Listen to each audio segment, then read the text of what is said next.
ఏంటే పొద్దున్నే ఫోన్ పట్టుకొని కూర్చున్నావు? ఈ రోజు నుంచి ఎక్సర్సైజులు స్టార్ట్ చేస్తా అన్నావు? చేస్తా, రేపటి నుండి కంపల్సరీ చేస్తా. చెయ్యకపోతే అడుగు.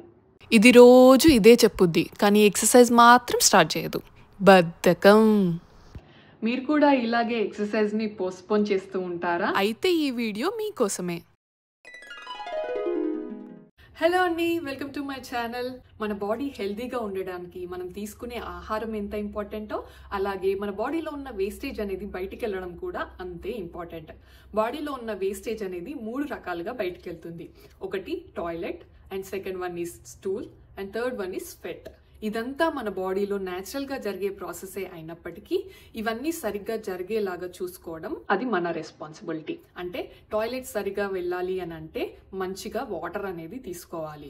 అలాగే స్టూల్ పాస్ చేసేటప్పుడు ఎటువంటి ఇబ్బందులు లేకుండా, కాన్స్టిపేషన్ లాంటి సమస్యలు లేకుండా ఉండాలంటే ఫైబర్ ఇంటేక్ అనేది ఉండాలి. ఈ రెండు ఎలాగైతే ఉండాలో అలాగే మన బాడీలో ఉన్న టాక్సిన్స్ అనేటివి రిమూవ్ చేయాలంటే మనకి స్వెట్ అనేది రావాలి. స్వెట్ బయటికి వెళ్ళాలంటే బాడీకి ఫిజికల్ యాక్టివిటీ అనేది అవసరం. At least 30 minutes per day, minimum 30 minutes ఏదో ఒక ఫిజికల్ యాక్టివిటీ మీ డైలీ లైఫ్లో ఉండేలాగా చూసుకోండి.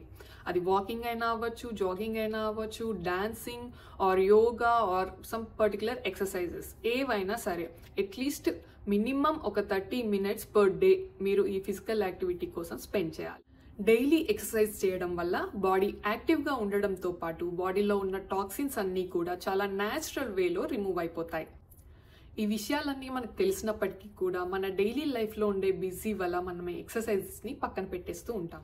ఎక్సర్సైజ్ అనేది మనం పోస్ట్పోన్ చేయకుండా రెగ్యులర్గా కంటిన్యూ చేయాలంటే మనకి ఏ స్టైల్ ఆఫ్ ఎక్సర్సైజ్ నచ్చిందో, ఏ మెథడ్ ఆఫ్ ఎక్సర్సైజ్ నచ్చిందో దాన్ని మనం అడాప్ట్ చేసుకోగలగాలి.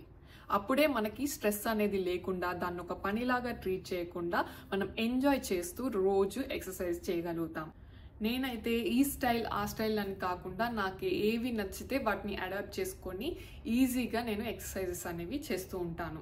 నేను ఎక్సర్సైజ్ చేసేటప్పుడు హెడ్ టు టో ఎవ్రీ జాయింట్లో మూమెంట్ అనేది ఉండేలా చూసుకుంటాను. పొద్దున లేవగానే మన బాడీ అనేది స్టిఫ్గా ఉంటుంది. సో దాన్ని కొంచెం ఫ్రీ చేసుకోవడం కోసం డైలీ వార్మప్స్ చేయడం అనేది కంపల్సరీ. వార్మప్స్ చేస్తే కొంచెం బాడీ అనేది ఫ్రీ అవుతుంది. ఎక్సర్సైజెస్ వల్ల బాడీ అంతా బ్లడ్ సర్క్యులేట్ అవుతుంది. మార్నింగ్ టైంలో ఎక్సర్సైజెస్ చేయడం వల్ల మీ బాడీలో ఎనర్జీ లెవెల్స్ బూస్టప్ అవుతాయి. డే అంతా కూడా మీరు ఎనర్జెటిక్గా పనులు చేసుకోగలుగుతారు.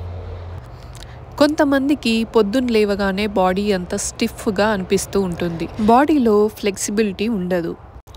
బట్ రోజు ఎక్సర్సైజెస్ చేసి చూడండి, మీ బాడీలో ఫ్లెక్సిబిలిటీ ఇంప్రూవ్ అవుతుంది. మీరు రోజంతా కూడా ఎనర్జెటిక్గా ఉంటారు. మీకు ఎక్సర్సైజ్ చేయడం బోర్ అయితే అట్లీస్ట్ వాకింగ్ అయినా చేయండి. ఏంటి, వాకింగ్ చేయడానికి కూడా ఎవరో ఒకరు మీకు కూడా రావాలా? లేదంటే వాకింగ్ చేయాలనిపించదా? అయినా మీకెందుకంత బెంగ? ఫోన్ మీతో ఉందిగా, చక్కగా ఫోన్ మాట్లాడుతూ వాకింగ్ చేసేసేయండి. మీరు టీవీ చూస్తూ కూడా ఇలా లెగ్ ఎక్సర్సైజెస్ చేసుకోవచ్చు. కాలి మడమలని లేపుతున్నప్పుడు కాఫ్ మజిల్స్ యాక్టివేట్ అవుతాయి. చక్కగా కూర్చొని ఇంట్లో వాళ్ళతో మాట్లాడుతున్నప్పుడు లేదంటే టీవీ చూస్తున్నప్పుడు ఇలాంటి చిన్న చిన్న మూమెంట్స్ అన్నీ చేసుకోవచ్చు.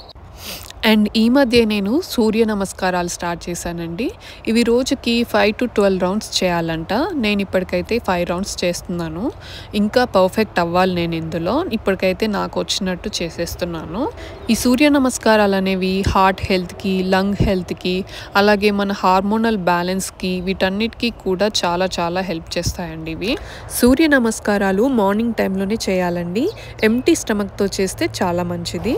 పొట్టలో ఏమీ లేనప్పుడు బాడీ కూడా ఈజీగా కదులుతుంది. ఇక్కడ నేను కొన్ని ఆసనాలు ట్రై చేస్తున్నాను కోర్ స్ట్రెంగ్త్ కోసం. మార్నింగ్ టైంలో ఎక్సర్సైజ్ చేసేంత టైం లేకపోతే ఈవినింగ్ అయినా చేసుకోవచ్చు. బట్ అట్లీస్ట్ వార్మప్స్ కోసమైనా ఒక 10 minutes టైం అనేది కేటాయించండి. వార్మప్స్ చేస్తే మీ బాడీ ఫ్రీ అవుతుంది, ఫ్లెక్సిబిలిటీ వస్తుంది అండ్ ఎనర్జెటిక్గా ఫీల్ అవుతారు. మీకు డ్యాన్స్ వచ్చా? రాకపోయినా పర్వాలేదు, ఏదో ఒక మ్యూజిక్ మీకు నచ్చింది పెట్టుకొని మీకు ఇష్టం వచ్చినట్టు డ్యాన్స్ చేసేయండి. దాని ద్వారా కూడా ఎక్సర్సైజ్ అవుతుంది అండ్ మీరు ఎంజాయ్ చేసినట్టు ఉంటుంది. మీకు ఈ వీడియో నచ్చితే లైక్ చేయండి. ఈ వీడియో ఎవరికన్నా యూస్ఫుల్ అవుతుంది అని అనుకుంటే వాళ్ళకి ఈ వీడియో షేర్ చేయండి. మరొక మంచి వీడియోతో మళ్ళీ మీ ముందుకు వస్తాను. అలాగే నా ఛానల్ని కనుక సబ్స్క్రైబ్ చేయకపోయినట్లయితే ఇప్పుడే సబ్స్క్రైబ్ చేయండి. ఆల్రెడీ సబ్స్క్రైబ్ అయిన వాళ్ళు నోటిఫికేషన్స్ బెల్ ఆన్ చేయండి.